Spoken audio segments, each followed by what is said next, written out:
kodwa ndifuna ukuthi okusodosa izohlangulunga uzalwa lo Moses ungunyana kaRamu kwindlela leyo kodwa uMoses ekuzalweni kwakhe uzalwa ukuthi makazohlangula abantu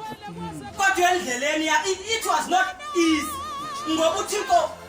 uqala ukuthuma kokuqala uAdam waphela endleleni wathuma uAbraham waphela endleleni kodwa ngoku kufika ixesha lokuthi makuqhubeke uMoses abheke eKhanani bonke bebethumile zabafika kodwa ngoku baphezwe umfuli yoDani ngoku kunikwa indawo yoShuwa ukuthi yoShuwa thatha indawo usabantwana bami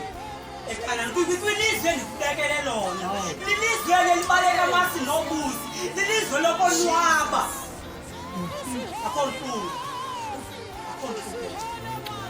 kodwa lo lilizwe lokonwaba ubheka lo mfulu kodwa kokuqala endleleni kaMoses kwangekho manje ngoba kunabantu abafendleleni kaMoses kunabantu abazalwe endleleni kaMoses badibene nenhlangu badibene nobunzima kodwa wantu uthelo andazi inhlango kuyo but ngifuna ukucela ukuthi uzozi